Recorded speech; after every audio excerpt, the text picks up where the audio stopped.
Estamos de regreso aquí en Ahora por la Mañana a través de Ahora TV, Canal 3 y también estamos a través del 14 TV, 14 TV, cubriendo efectivamente todo el territorio nacional y estamos también a través del canal de YouTube de 14 TV RD. 14 TV RD puede ver esta entrevista. En este momento vamos al cronómetro, el cronómetro donde cada semana traemos un invitado especial de la vida política, social y artística. Y en este momento vamos a estar conversando con un togado de vasta experiencia en los tribunales de la República, un abogado penalista, también un hacedor de opinión y muy acertado en esos análisis y en esos pronunciamientos que hace. Así que estaremos conversando en los próximos minutos con el doctor Valentín Medrano. Buenos días, Valentín, ¿cómo está usted? Buenos días, Wilson. Un grato honor, un placer estar aquí contigo en un espacio que reverbera la alegría. No sabía que este espacio era así. Tú decías, de la vida social, política y económica. ¿A cuál yo pertenezco? Usted está usted es un híbrido. Ah, ok. Usted es un híbrido. Doctor, Código Penal. Me gustaría que usted me hablara respecto a eso. ¿Por qué usted entiende que se ha dilatado tanto este proceso de aprobación del Código Penal y un gobierno que se comprometió con la ciudadanía de esta aprobación, pero resulta que teniendo mayoría en el Congreso de la República todavía el Código Penal de más de 100 años no ha sido aprobado? Mira, yo creo que el Código Penal es un asunto de testarudez política y testarudez de parte del legislativo, una testarudez legislativa. Lo digo porque en la modernidad, desde el punto de vista jurídico de la República Dominicana y del mundo, bueno, vamos a hacerlo al revés, del mundo, y de forma comparativa tenemos que abocarnos nosotros a ello y tratar de tener cocciones legislativas que tiendan a ser actualizables, que tiendan a ser y a amparar los derechos y las necesidades que nosotros tenemos como una sociedad siempre en vía de modernismo, en procura de cada vez ser más moderna. Lo digo por lo siguiente, ya los códigos están desfasados, los códigos anquilosan, mueren, porque los códigos no pueden ir a la velocidad que va el delito, por ejemplo, o que van las interrelaciones jurídicas, en el caso del Código Civil, o en la medida en que se mueve y se crean figuras desde el punto de vista económico, para hablar, por ejemplo, del código económico o cualquier código que tenga que ver con la tratativa de lo comercial. Entonces, igual pasa con la tecnología, que la tecnología va a pasos agigantados y en el uso de la tecnología también se montan las personas que pretenden ajustar y definir en su conducta norma prescriptiva tendente a la consecución de obtener pingües beneficios del delito a través de la cibercomunicación. Entonces, ¿qué es lo que se estila de forma moderna como respuesta a esos delitos que van más rápido que los códigos? Imagínate, un código 1882 que tenemos nosotros, 1886-84. Casi 200 años. Sí, pero ¿cómo tú puedes adaptar al código para que cada vez que surja un delito moderno que no esté dentro de las calificaciones jurídicas que compuebla el Código Penal de la República Dominicana, por ejemplo, cómo tú lo vas a ajustar cada X tiempo? Por ejemplo, el delito de difamación e injuria utilizando medios tecnológicos, o el delito de estafa a través de los sistemas computacionales, que no están en el código ni pretenden estarlo.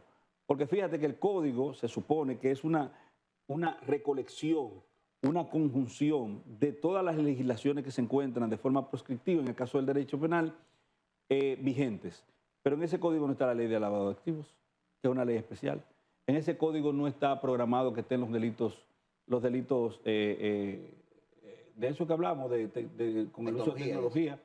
Pero en ese código, por ejemplo, no va a estar lo que tiene que ver, claro, que se le da una connotación un tanto civilesca al tema y la figura jurídica de la extinción de dominio.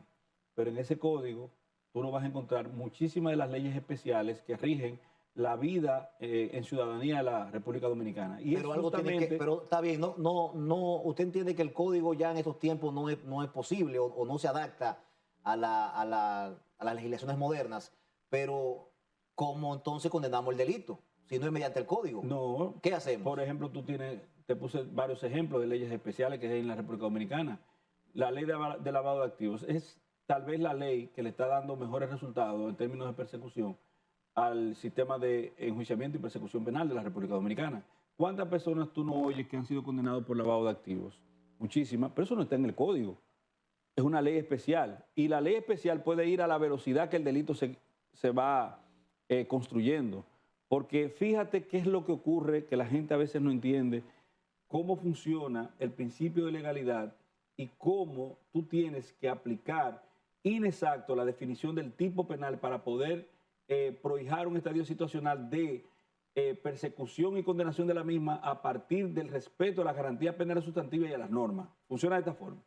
Si, por ejemplo, tú dices que vas a prohibir o que vas a condenar la utilización de pasta de diente, por ejemplo, poniendo un nombre ahora en la mañana, pasta de diente que se llama ahora en la mañana. Siempre que usted use pasta de diente ahora en la mañana, usted comete el delito de pasticidio, supongamos, ¿verdad? Para hacer un poco a lo de una forma cantinflesca o chapulinesca de decir este asunto, o de la tremenda corte. Entonces, tú vas a definir eso como un delito, ese es el delito. Pero si una gente no usa la pasta ahora mismo, ahora en la mañana, va a usar la palabra cronómetro con Wilson Collado, ya el delito tú no lo puedes sancionar. Porque la definición tiene que ser inexacto, la conducta tiene que estar definida con antelación en la norma de forma proscriptiva. Es decir, lo que está prohibido es usar esa pasta de forma específica. ¿Qué pasó con las drogas? En la ley 5088 tú tienes una cantidad inmensa de productos que son sancionados en su uso y en su comercialización. Tú dices cocaína, heroína, éxtasis, LSD, todo eso, opio, todo eso está prohibido. Pero, ¿y qué pasó justamente con eso que tú mencionaste, el éxtasis? Cuando el éxtasis apareció, no está prohibido. No está prohibido. Porque el éxtasis no estaba configurado de forma inexacta en la norma, de manera tal que la proscripción con antelación por el principio de legalidad estuviera definida de forma específica, porque las definiciones de los tipos penales tienen que ser específicas, porque no puede darse interpretación analógica para tú decir, como esta droga que se llama ahora en la mañana se parece a cronómetro con Wilson Collado, yo voy a aplicar la misma sanción porque las analogías están prohibidas desde el punto de vista punitivo por el artículo 25 parte infine del Código Procesal Penal. Siguiendo lo penal, para no quedarnos solamente ahí, ¿cómo usted valora, califica del 1 al 10 el trabajo de Miriam Germán al frente de la Procuraduría General de la República? Mira, me pones en una situación un tanto engorrosa y difícil porque tengo que mantener el discurso y ser honesto con lo que yo creo. La gestión de doña Miriam, como tengo que hacer un preámbulo y contextualizar para que no se entienda que uno tiene ningún tipo de emoción al momento de emitir estos juicios. Como jueza, yo siempre dije que el mejor histórico decisional en la historia de este país lo tenía doña Miriam, porque doña Miriam como jueza respetó las garantías penales sustantivas, le dio a cada quien lo que le correspondía según la norma y no le torcía el pulso para ir en contra del Estado, porque la aplicación de la justicia no puede ser de mayoría, o sea, no puede ser de aclamación, por aclamación, sino que tiene que ir en contra de mayoría muchas veces. Cuando usted tiene razón, independientemente de que el Estado quiera y lo haya vendido usted como un fascineroso, como un delincuente vulgar, si no se le pudo comprobar la ocurrencia del tipo penal que se les indica, usted tiene que ser absuelto. Fíjate que nosotros tuvimos un lastre hasta cierto punto insalvable en algún momento en lo que tiene que ver con las interrelaciones institucionales de la persona que tiene que ver con la proscripción de la delincuencia. Por ejemplo, la policía, cuando una persona era arrestado y sometido y lo llevaban ante el fiscal lo soltaba, supongamos, ¿verdad? Porque no encontraba elementos de juicio, la policía le hacía un juicio moral al fiscal, porque lo soltó. el fiscal hacía lo mismo con el juez. Y era una serie de críticas y cuestionamientos. Y la policía se atrevió a decir, nosotros los arrestamos y ellos los sueltan. Nosotros los arrestamos y los jueces y los fiscales los sueltan. Pero el problema es que la policía llevaba a una persona imputada de un hecho, pero sin ningún elemento probatorio. Además de que violaba la Constitución de la República, porque la policía, como no es deliberativa, no puede emitir ese tipo de criterios, pero se hacía. Entonces, estábamos combinados, por así decirlo, a tener un estadio situacional en que el miedo, las críticas, los cuestionamientos, los alabarderos contrarios eran los que podían propugnar y tendían a propugnar a una decisión. Pero en el caso de doña Miriam, ese tipo de comportamiento no hacía mella y ella se ajustaba a dar a cada quien lo que le correspondía según las leyes y según su convicción como jueza. Ahora, como procuradora, doña Miriam fue un retroceso para el sistema. Fue un fiasco como procuradora. Te lo digo porque tú puedes buscar, ella dio... ¿Tenía control doña Miriam de la Procuraduría? No sé, si no lo tenía entonces fuera más fiasco. Porque imagínate que yo te dé a ti la encomienda de que tú dirijas un cuerpo, cual que sea, y que tú digas después de que no, yo no dirigía. Entonces usted no es buen dirigente, usted no es bueno dirigiendo, usted es un mal líder.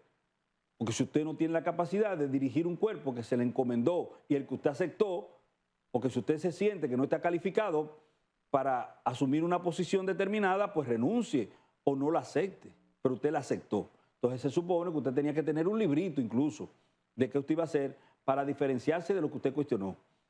Y si tú calculas todo lo que en su rendición última de cuentas de la magistrada, de lo que se ha hecho y lo que no se ha hecho, de lo que se propugnó y se propuso y se procuró, te vas a dar cuenta que quedó en números rojos, en todo, en absolutamente todo. ¿En todo? Claro, lo único positivo que a la gestión administrativa de la Procuraduría General de la República tú le puedes sindicar fue un aumento salarial colectivo que se le hizo a los fiscales.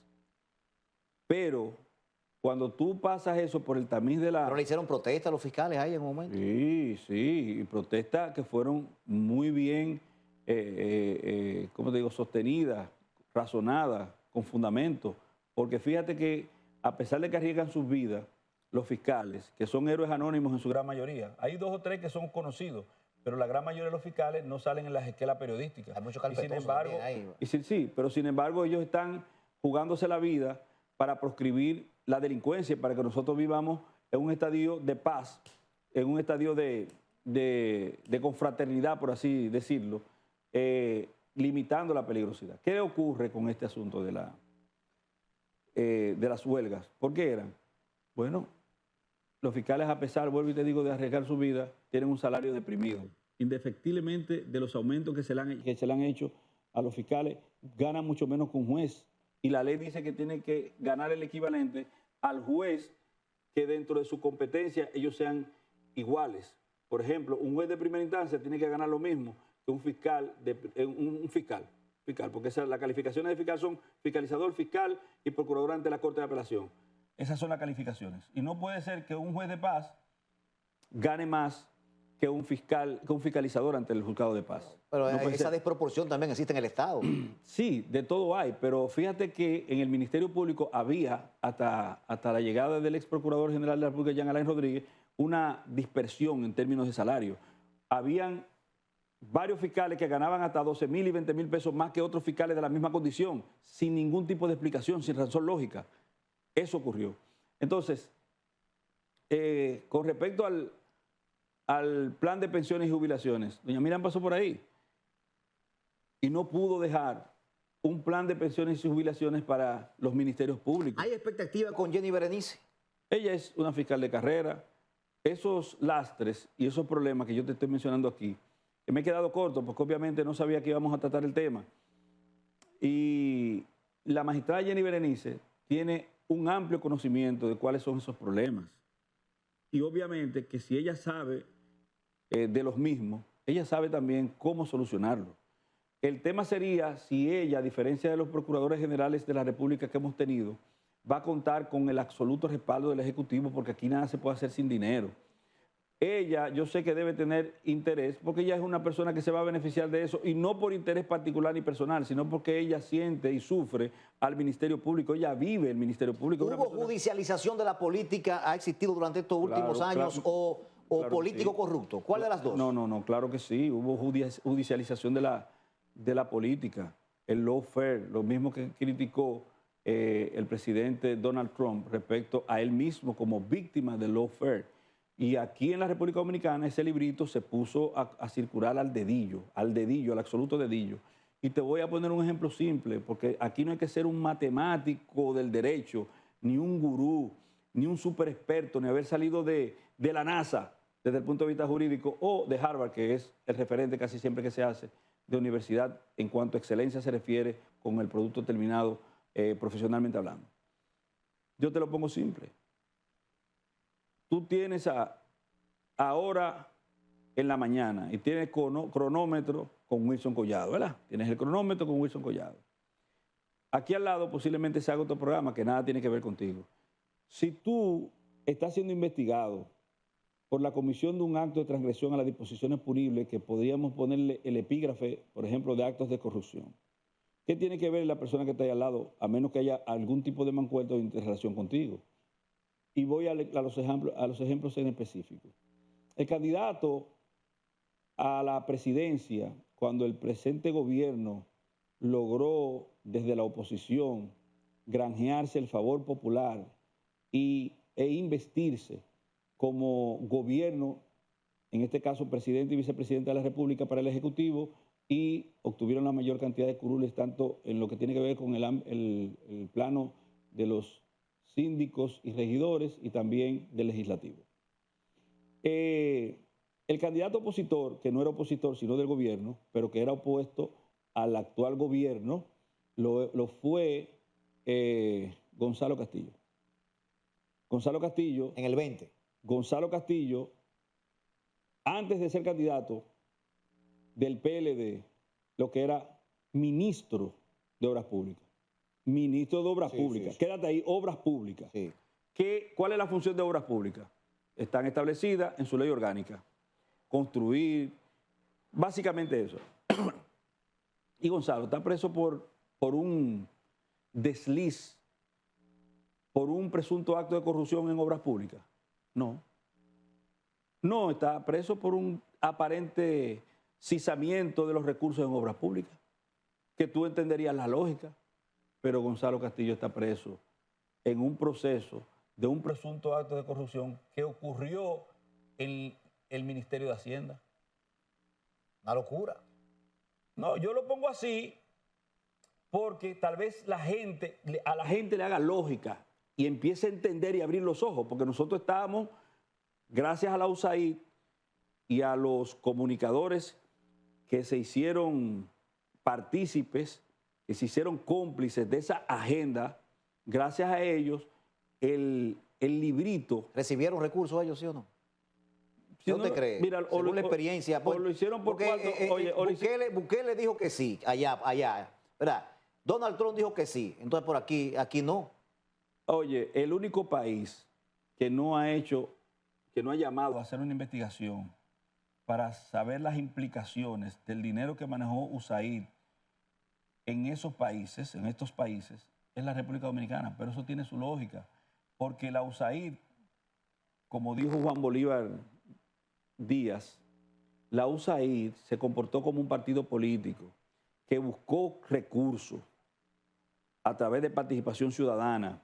Financiaron Marcha Verde. Financiaron Marcha Verde. Eso es a confesión de culpa, relevo de prueba. Confesión del delito, relevo de prueba. Entonces, financiaron, le dieron dinero a las personas para que fueran a votar. Es decir, todo lo que hacen los partidos políticos. ¿Y quién fue el beneficiario de eso? ¿Quién era el candidato de ellos? El presidente actual de la República. Entonces, el gran beneficiario de esos procesos nauseabundos, de esos procesos vergonzosos que se llevaron efecto aquí en la República Dominicana fue el presidente. Entonces, nadie hace harakiri. Él no va a ordenar una investigación porque él tendría necesariamente que admitir que eso ocurrió y después que el único beneficiario de eso que ocurrió es él. Entonces, aquí no va a pasar eso. El tiempo es corto en televisión, Medrano, pero no quiero que finalicemos la entrevista sin que, conciso y preciso, tú me digas tu parecer de lo que aconteció en Punta Cana con esta joven de nacionalidad hindú y el norteamericano Joshua. O sea, que tú brevemente tú me des una panorámica de lo que tú entiendes por tu expertise, primero porque tú estás vinculado a la comunicación y segundo como un jurista calificado. ¿Qué tú entiendes que pudo haber pasado ahí? Mira, no quiero olvidar que en ese mismo proceso donde está Gonzalo Castillo, de un presunto cisamiento que se produce en Hacienda, el otro que está siendo sindicado es el ministro administrativo de la presidencia, José Ramón Peralta. Y cuando tú dices cuál es el vínculo, cuál es la liazón, o sea, cómo eso hace esquina y no hay forma. Pero está bien. Con respecto al caso del joven Joshua y la joven... Sadisca. Sí, muy lamentable, muy penoso. Brevemente, ahí, dame tu panorámica. Yo creo que quienes fallaron fueron las autoridades dominicanas. Con el debido respeto, y yo espero que esto no le haga daño a nadie, pero hay que ser totalmente responsable de las cosas que usted dice y abordar los temas a partir de la realidad de los acontecimientos a lo que tú tienes acceso hasta ahora. ¿Qué tenemos nosotros? Que esa jovencita, junto con otro joven, salieron de un hotel que se presume que debió tener ese hotel un despliegue de personas de seguridad para evitar que los turistas se conviertan en bañistas nocturnos. Pero también, aparte de eso, por el Plan Nacional de Seguridad Turística, que encabeza desde el punto de vista eminentemente literario, por así decirlo, el Ministerio de Turismo, hay otras falencias, porque ahí debió estar Politur evitando que esas personas pudieran accesar a un mar que puede hacerse bravío en cualquier momento durante las horas de la noche por la peligrosidad que eso reviste. Pero nadie se ha atrevido a decirlo, porque aquí le dan paño con pasta a todo. Fíjate que no hay indicios hasta ahora de la ocurrencia de una muerte, ni siquiera de una muerte, empecemos por eso, porque tú no tienes un cuerpo. El cuerpo, desde el punto de vista patológico, habla, te dice a ti cómo ocurrieron los hechos. El cuerpo te puede decir si hubo manos criminales, si hubo simplemente un incidente, un accidente donde la persona muere. No tenemos el cuerpo para que hable y por vía de consecuencia no tenemos indicios de la ocurrencia de tipos penales ni una admisión de culpa. ¿Qué ocurrió? Que esos jóvenes, aparentemente, tú no puedes, bajo ninguna circunstancia, tergiversar, ni negar, ni contraponerte a lo que ha dicho el joven. ¿Por qué? Porque tú no tienes un solo indicio contrario a lo manifiesto por él, y si lo haces, contrariar todo eso y presumir, tú estás entonces violentando el principio de presunción de inocencia y violentando el principio de favorabilidad, todo con rango constitucional, entre muchos otros. Muy bien. Medrano, llegamos al final. Llegamos al final. Te tratamos bien. Te dimos cafecito, te dimos agüita, te hicimos chiste. O sea, eso significa que tienes que volver porque hay muchos temas todavía que hay que tratar, pero te sentí muy light. Yo te he visto a ti más agresivo en otras entrevistas, más contundente en los pronunciamientos, pero te intimidaste. Así que, señores, vamos a la pausa. Escúchame, fui yo el que hice los chistes. Bueno, vamos a la pausa. Regresamos en breve con mucho más del contenido de Ahora por la Mañana. No se despegue.